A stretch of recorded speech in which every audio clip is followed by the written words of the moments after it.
What's up, ladies and gentlemen? Welcome back for another Game of Thrones Season 7 breakdown video. I just finished watching Episode 3, so let's discuss everything that just happened and what it's going to lead to next. The episode starts on the Beat To Dragonstone. Jon Snow was summoned by Daenerys Targaryen from the advice of Melisandre, which Jon was happy to oblige because thanks to Samwell Tarly, he knows Dragonstone has a ton of dragonglass that he's going to need to use to make weapons to fight the army of the dead. But Jon is also there to warn everyone about the threat beyond the wall, and in hopes of getting their support for when the time comes to fight the Night King. Jon Snow and Davos step foot on shore and are greeted by Tyrion Lannister and Missandei. And as most of you should know by now, Jon Snow and Tyrion already have a history with one another dating all the way back to Season 1 when they met in Winterfell and traveled to the Wall together when Jon Snow decided he was going to join the Night's Watch. And I must say, I do like the way Jon and Tyrion greeted each other. Tyrion calls Jon the Bastard of Winterfell, and Jon calls Tyrion the Dwarf of Casterly Rock. And it kinda reminded me of when they first met, when they were both taking digs at each other. But a lot has changed since then. They've both been through hell and back, especially Jon Snow. As Jon Snow and Tyrion walked up to the castle on Dragonstone, something interesting happened that some people might have missed. Tyrion tells Jon that Starks haven't fared well whenever they come south, but Jon said he's not a Stark. As soon as Jon says he's not a Stark, the dragon screeches and flies over their heads, which is just another nod to Jon being a Targaryen and having the blood of a dragon as well. As Jon and company walk up to the castle, Melisandre is watching from above. Varys greets her up there and he's suspicious as to why she isn't down there to greet him also. Melisandre didn't want to tell Varys that she was exiled for burning Princess Shireen, but she knows that she should probably leave. She tells him that her job is done now that she has got Nice and Fire together, but I don't think Melisandre is done just yet. She said she was going to leave Westeros and go to Volantis, but you can't have a character like this leave the plot in that way. I did hear the actress was pregnant, so that could be why they are having her leave the show for now without actually killing her off. So we might actually see Melisandre again. Her and Arya need to see each other again just like she promised, because I think she still has a part to play, even if it's being killed by someone. She could leave the show in a much better way in my opinion. And she also told Jon that she could help him against the Night King right before she left Winterfell.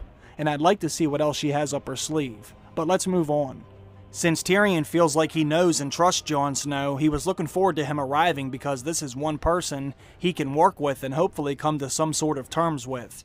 But Jon was met with some resistance.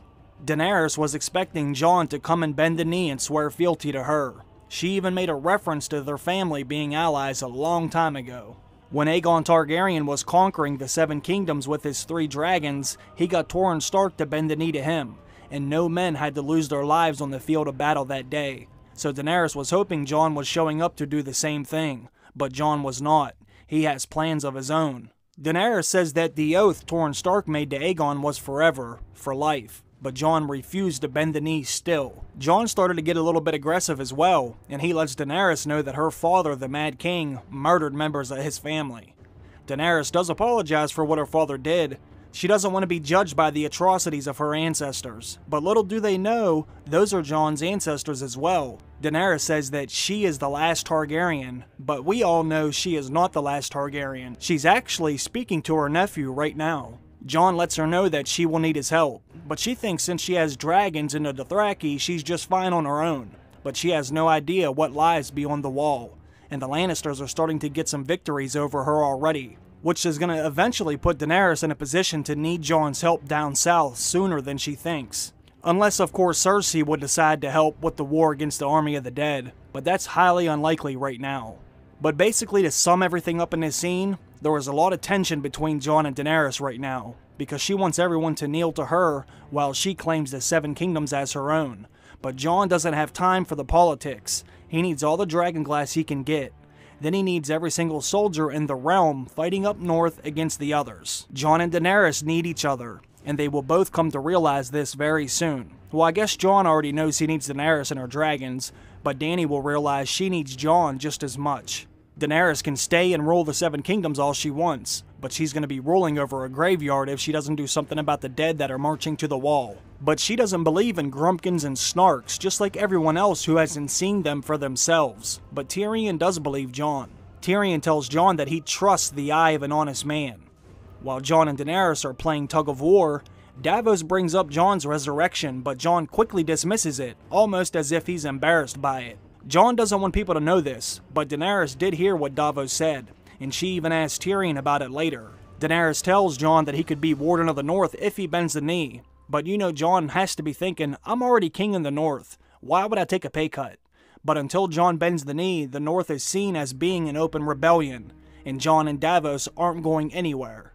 But Varys comes in and whispers in Daenerys' ear. She finds out her allies were just wiped out at sea. She offers them bed and breakfast, then leaves the room.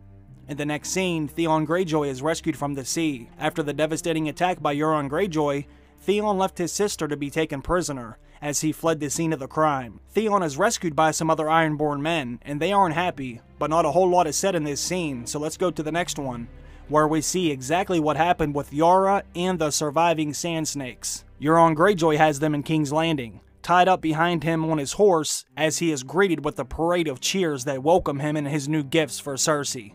Euron is so excited that the crowd is cheering for him like this. He taunts Yara the entire time, and I gotta be honest, I feel bad for her. I really don't want to see Yara get tortured, but until someone comes to save her, she's pretty much screwed right now. We see Euron gallivant right to the Great Hall, and trots his horse all the way up to the throne just like Tywin did years ago. Euron showed up looking like a boss, and his ego is the size of the wall right now. He presents Cersei with her gifts, and it's very obvious she is furious. You can see the water filling up in her eyes as she stares a hole through the sand snakes. Then Euron starts to taunt Jaime. He says he has given Cersei what no other man could, which is justice for her daughter Myrcella. But he wants to be rewarded. He wants Cersei's hand in marriage, and she kind of agrees. She says he can have whatever he wants, but after the war is won. Cersei has the sand snakes down in the dungeon, and I think it's pretty obvious what's going to happen next. Cersei's wearing the brightest lipstick I've ever seen, so it should have been apparent what she was going to do next. She taunts and threatens Ellaria, but Tyene is the one who gets it the worst. She's given the kiss of death, I should say, but it's going to be a very slow and painful death. Cersei even says to make sure that the torches are constantly changed every few hours so Ellaria can watch her daughter suffer at all times. And I gotta be honest, I can't blame Cersei for doing this. Ellaria did kill her daughter. Some might say Cersei had it coming, but Ellaria had it coming also. They haven't shown what's going to happen to Yara Greyjoy just yet, so I think that leaves the door open for at least some kind of rescue attempt, and I hope it's done by Theon. Hopefully he can put together some kind of team to get in there and get her out. Or perhaps Daenerys could do some kind of negotiation and get her back in that way. But we're going to have to wait and see. Cersei is becoming the Master, and Tychos from the Iron Bank even says she is turning into her father Tywin, and I bet that made Cersei very happy. Cersei is kind of feeling invincible right now. They might have lost Casterly Rock, but they are claiming some bigger wins. Now that Cersei is queen, she gives zero fucks. She doesn't even care if people know she is sleeping with Jaime, and she even tells the maid to change the bed sheets just in case it wasn't clear enough that her and Jaime just had sex. I think it's safe to say Cersei is enjoying her time as queen, and she flexes her muscles once again in the very next scene, when she meets with the bank to discuss the Crown's unpaid loans. And the Iron Bank is kinda acting like they haven't decided yet who to back, but Cersei calls their bluff and says, "Are you really gonna trust slaves into the Dothraki to pay back your money?" But they know the vaults are dry, and the Tyrells do have the money right now, and they are no longer allies with the Lannisters at the moment. But Cersei offers him bed and breakfast and promises she will have the money before he leaves. We then get a private scene with Jon and Tyrion, and Jon says he kinda feels like he's a prisoner there, but Tyrion says he's not. Even though Jon's boat was seized, Tyrion just kinda brushes that off too. And Tyrion cracks a joke and says Jon looks better at brooding than him. But Jon isn't really in the mood to joke. He just wants to know if he's going to have the support when the time comes to fight the dead. He doesn't think Tyrion believes him, although Tyrion says he does. Tyrion reminds Jon that he shouldn't give up so easily. And Tyrion said something here that I really liked. Tyrion says Daenerys protects people from monsters, just like Jon does. I thought that was a cool line of dialogue between them two.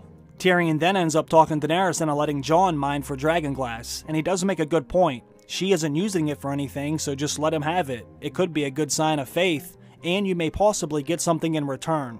Daenerys and Jon then have a private conversation outside overlooking the beach. She tells Jon that he can mine for the dragonglass, and she will provide him with men if he needs them, which is a good sign that they may be able to work together after all. As Jon walks away, she does glance back at him, which is most likely another sign that she might have an attraction to him, but that's to be continued.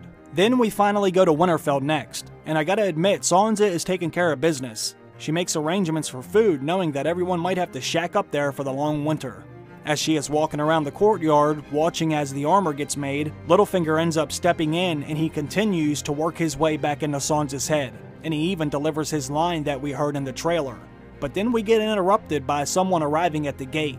Bran Stark has finally made it back home, and it felt really good to see him there. We haven't seen much of a relationship at all between Sansa and Bran in the show, but just given what they have both been through, it felt really good to see these two Starks reconnect. They go out into the Godswood and have a private conversation. Sansa wishes that Jon was here to see him too, and Bran says he needs to speak with Jon. And that did get me excited because we all know Bran is sitting on a ticking time bomb right now, knowing the truth of Jon's lineage. But not only that, Bran can tell him everything that he knows about the Night King. And I can't wait for Jon and Bran to reconnect also, because when they do, they're going to set the stage for the actual endgame of this series. Together, I think these two will be able to bring down the Army of the Dead and the Night King. But for now, Bran must continue to learn and see things better. He told Sansa that he has seen everything, but it's only fragments, bits and pieces. He can't quite put the full picture together just yet, but he will learn to. Sansa doesn't quite understand what Bran is saying. She has never heard the term the Three-Eyed Raven before. And Bran's demeanor has changed since he spent his time beyond the wall and seeing the things that he has seen. Bran knows exactly what is coming. He has seen the Army of the Dead, so I totally understand why he seems so distant right now. He then tells Sansa he is sorry for what happened to her right there in her home. He saw the abuse Ramsay was putting her through, and this scares Sansa a little bit, and she walks away thinking, what the fuck just happened? She doesn't understand what Bran has become and his role for the endgame, but she will learn soon enough. Next we see Jorah Mormont getting a physical from the Maester. Thanks to Sam, Jorah has been cleared to leave the Citadel. They no longer need him there, taking up space that another sick person can utilize. Things are moving along pretty quickly. I was expecting Sam to get in some kind of trouble for this, for putting himself and others at risk, but the Archmaester told Sam he should be proud. He did something that other Maesters died trying to do. And all Sam said he did was follow the damn instructions, which was kind of funny. He kept it so simple. Sam's next job is to make copies of a bunch of old manuscripts that they have lying around. The paper is so old it's actually starting to deteriorate. And you know damn well he's going to find something hidden in the stack of papers. Something about Jon's parents, the Long Nights, Valyrian Steel, or something. I think this is a little bit of foreshadowing that Sam's going to discover something pretty explosive next. But I think we get some more foreshadowing in the next scene too. Daenerys more or less says she is unstoppable since she has these dragons, and I think that's going to come back to bite her right in her ass. Something's going to happen to at least one of these dragons. Tyrion then starts to describe Casterly Rock, and I swear this part of the episode seemed like it was filmed by Quentin Tarantino. Tyrion talks about Casterly Rock having impregnable gates, and he talks about Cersei knowing they are coming, and he thinks they're going to be outnumbered. And as he's describing this, we actually see the Unsullied getting killed, but that's not actually what is happening. What is really happening is the Unsullied are about to enter through a secret passage that Tyrion used to sneak his whores into, and they will catch them by surprise. But little does Tyrion know, the bulk of the Lannister men have been taken out of there and moved to High Garden. As of right now, they're actually taking up pretty much a worthless castle at the moment. And not only that, but Euron Greyjoy somehow made it all the way around Westeros in time to destroy their fleet, while they are taking an empty castle. And while this is going on, the Lannisters are getting a big win. Jaime, Bronn, and the Tarleys sack High Garden for their food and gold. The Lannisters are beating Daenerys on the scoreboard pretty bad right now, and it's actually kind of sad. Cersei, Jaime, and Euron are proving to be a tougher opponent than they originally thought. Daenerys Targaryen's three biggest alliances are now out of the game. The Greyjoys, the Tyrells, and the Sand Snakes are finished, and Cersei now has the gold to pay off the Iron Bank and get even more soldiers on her side. She has enough gold to hire her own sellsword army now, but this is all setting the stage for the big war that's to come in the very next episode. The spoils of war will be an absolute bloodbath. So far we've only seen 3 quick battles, with Euron's being the best, but the next episode should be one of the best battles Game of Thrones has ever produced. But before that happens, there is one last scene in this episode. After Jaime, Bronn, Randall, and Dickon Tarley, plus the rest of the Lannister soldiers sack High Garden, Jaime confronts Lady Olenna inside the castle. And sadly, Lady Olenna knows that her time is up. And I gotta be honest with you, I love Lady Olenna. She has been an awesome character since the very beginning of her role. She is the toughest and one of the smartest female characters in the show. And I love that we also got a call back to Robb Stark in this scene also. Jaime basically took the same approach Robb Stark did when he took Jaime prisoner, and it paid off for him also. Jaime did learn from his mistakes. Robb Stark sacrificed 2,000 men, but he ended up getting Jaime Lannister as his prisoner.